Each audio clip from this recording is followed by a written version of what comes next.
మాజీ మంత్రి బీఆర్ఎస్ నేత హరీష్ రావు పటాన్చెరులో మాట్లాడుతున్నారు. లైవ్ ద్వారా చూద్దాం. కుడివైపు భర్త వివరాలన్నీ రాసి ఆమె సంతకం పెట్టి బ్రాకెట్ల భార్య అని రాయొచ్చు. అంటే ఇతర దేశాల్లో ఉన్న ఇతర నగరాల్లో ఉన్న వాళ్ళ ఓటును నమోదు చేసే అవకాశం మనకు ఉన్నది. వాళ్ళు లేకపోతే మీరే భర్తీ చేసి కింద బ్రాకెట్లో రాయొచ్చు, సంతకం పెట్టొచ్చు అనే విషయాన్ని మీ అందరికి తెలియజేసే ప్రయత్నం చేస్తా ఉన్నా. కానీ దరఖాస్తు అయితే కంపల్సరీ ఇవ్వాలి. మరి కొత్త పిల్లలు ఉన్నారు, ఇప్పుడే 18 ఏళ్ళు వచ్చినాయి, వాళ్ళకు ఓటు హక్కు ఎట్లా? వాళ్ళకి 25వ తారీఖు తర్వాత ఫామ్ 6 కొత్త ఓటర్ కింద నమోదు చేసుకునే అవకాశం ఉంటుంది. ఆ కొత్త ఓటర్లను ఫామ్ 6 కింద కూడా నమోదు చేయించాలని చెప్పి కూడా నేను మీకు ఈ సందర్భంగా కోరుతా ఉన్నా. అందువల్ల కొత్త ఓటర్లు కూడా మనకు చాలా ఇంపార్టెంట్. మన పార్టీ కుటుంబ సభ్యులు, మన పార్టీ నాయకులు అందరు కూడా నింపాలి. और बहुत सारे लोग नॉर्थ इंडिया से पटानचेरू में काम कर रहे, आप तो इधर ही घर बना लिए, इधर ही रहना चाह रहे आप लोग, फिर आप डिसाइड करना कि हम वोट इधर ही रखेंगे. आप लोग भी आपका फॉर्म जो एन्यूमरेशन फॉर्म आपको दिए वो भर्ती करके आप वो दरखास्त देना चाहिए.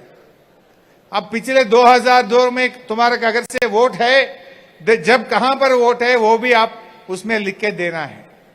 सो आप तमाम नॉर्थ इंडिया के जहां जहां से यहाँ के या सेटिल हो गए, वो आप सब लोग भी आप दरखास्त भर के दिए तो आपका वोट रहेगा. वोट रहे तो ही कल आपको इज्जत मिलता. आपके काउंसलर साहब, आपके कारपोरेटर साहब आपके पास आएंगे, आपका मदद पूछेंगे, आपको सपोर्ट करेंगे. పెద్దలు మాట్లాడేటప్పుడు డిస్టర్బ్ కాకుండా కూర్చోవాలి బాబు. ప్లీజ్ ఏ బాబు ప్రసాద్ కూర్చోండి. ఏం కాదు, బాత్రూమ్ పోతారు, మంచినీళ్ళు పోతారు, వచ్చుడే లేట్ వచ్చిన. నేను 11 बजे చెప్పి 2 बजे వచ్చినాయి కదా, పోనీలే.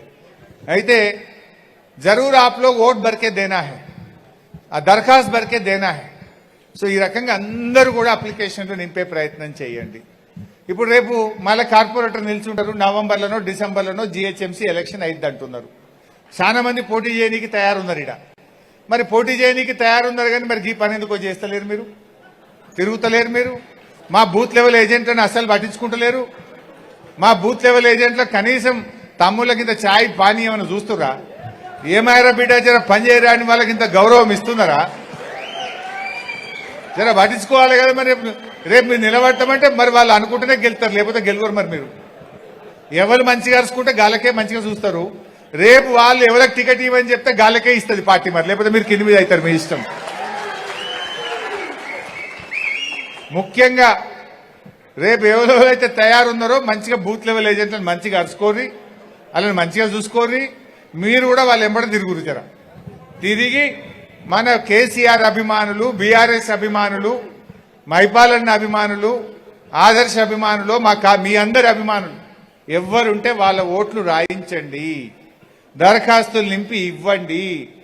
మీరు మీద తిరిగితే మనకే ఇప్పుడు ఏమైతుంది, రేపు ఆ అదృష్టం బాగాలేక ఎవరన్నా 5 ఓట్లతో ఓడిపోయింది అనుకో, అప్పుడు ఏమనుకుంటాం, అరే అమ్మ నేను మా బామ్మది గారిని రాయించపోతే, ఇవి రాయిస్తే బరాబరి 6 ఓట్లు పడితే నేను గెలిచిపోదు కదా అని అప్పుడు ఎంత నెత్తి కొట్టుకుంటే ఏం లాభం, ఎంత బాధపడితే ఏం లాభం? అప్పుడు బాధపడి లాభం లేదు. అందువల్ల మా బాలరెడ్డయ్య మరి శ్రీకాంత్ గౌడ్లు తిరగాలి, గల్లీలలో తిరుగుతురా లేదా? తిరగాలి. మీరు అందరు తిరుగుతూనే రేపు మళ్ళీ మనకు పార్టీకి భవిష్యత్తు ఉంటుంది. రేపు ఎమ్మెల్యే ఎలక్షన్ అయినా, ఎంపీ ఎన్నికలైనా మన పార్టీ భవిష్యత్తు దీని మీద ఆధారపడి ఉంటుంది. అందువల్ల రాజకీయ పార్టీలు, నిజానికి బీజేపీ వాడో ఇక్కడ ఎవడో కాంగ్రెస్ వాడు తిరుగుతలేడు. పటాన్చెరు అంటే ఇది బీఆర్ఎస్ పార్టీ అడ్డా. ఇది ఇక ఇంకెవడు గెలవడు.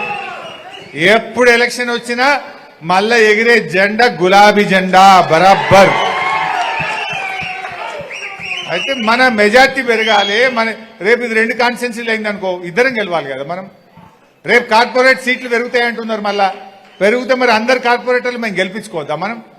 మన 5కు 5 మున్సిపాలిటీలు గెలిపించి చరిత్ర సృష్టించింది పటాన్చెరు. మొత్తం తెలంగాణ పటాన్చెరు దిక్కు చూసి అబ్బా ఏం గ్రేటర్ అబ్బాయి వీళ్ళు అన్నారా లేదా? అందరు కలిసి మెలిసి పనిచేసింది. అట్లనే రేపు కార్పొరేటర్లు కొట్టాలి, రేపు ఎమ్మెల్యే కొట్టాలి, మళ్ళీ బీఆర్ఎస్ గవర్నమెంట్ రావాలి.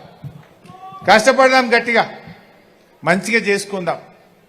ఇవాళ ఏమన్నా వచ్చినా అదే గా నేషనల్ హైవే ఎన్ని రోజులే ఎంత ఆటో డ్రైవర్లకు కానీ పటాన్ చెరువు ప్రజలకు ఎంత ఇబ్బంది అవుతా ఉంది. ఏడాదిలో చేసే పని 2.5-3 ఏళ్ళు అయినా ఇంతవరకు నేషనల్ హైవే పనులు జరుగుతలేవు. ఆ రోజు మైపాలన్న మా దగ్గర ఐటీ పార్క్ రావాలి అంటే ఉస్మాన్ నగర్ లో 200 ఎకర్ జాగా కొన్నాం. మేము ఆ రోజు ఐటీ పార్క్ కోసం జాగా కొన్నాం. నిజంగా బీఆర్ఎస్ వస్తే ఆడ ఐటీ పార్క్ వచ్చు, మా పటాన్ చెరువు పిల్లలకు కొన్ని వేల మందికి ఉస్మాన్ నగర్ లో ఉద్యోగాలు వచ్చు. కానీ రేవంత్ రెడ్డి వచ్చిండు, దాన్ని అమ్మకదొప్పిండు. ఐటీ పార్క్ కోసం మనం భూమి కొనిపెట్టి సేకరించి పెడితే ఇవాళ దాన్ని అమ్మకదొప్పిండు. అమ్ముడే అమ్ముడు. ఇవాళ రేవంత్ రెడ్డి గారు వచ్చినాక 30,000 కోట్ల రూపాయల భూములు అమ్మిండు. 30,000 కోట్ల బొందల గడ్డకు కూడా జాగలేదు. కబ్రస్థాన్ కు బి జగా నహీ మిల్ రా. క్రిస్టియన్ల గ్రేవ్ యార్డ్ కూడా స్థలం లేకుండా, సమాధులకు స్థలం లేకుండా భూములు అమ్ముతా ఉన్నాడు.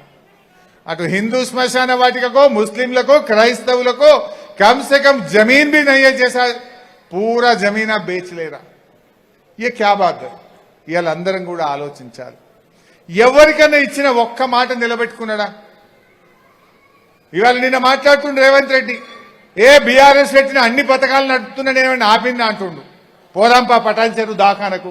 కేసీఆర్ కిట్ ఉన్నదా? కేసీఆర్ కిట్ ఉన్నదా? చేప పిల్లల పంపిణీ ఉన్నదా? గొర్రె పిల్లల పంపిణీ ఉన్నదా?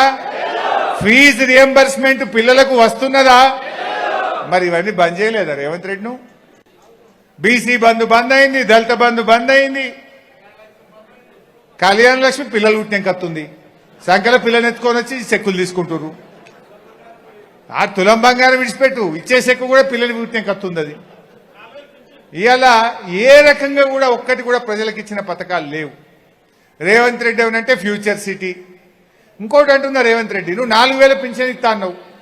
కేసీఆర్ గారు 200 2,000 చేస్తా అంటే చేసి ఇచ్చిండా లేదా?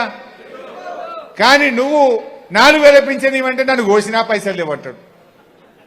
నేను ఉన్నాయి పైసలు లేక కాదు, అందాల పోటీలకు 100 కోట్లు ఖర్చు పెట్టినావు.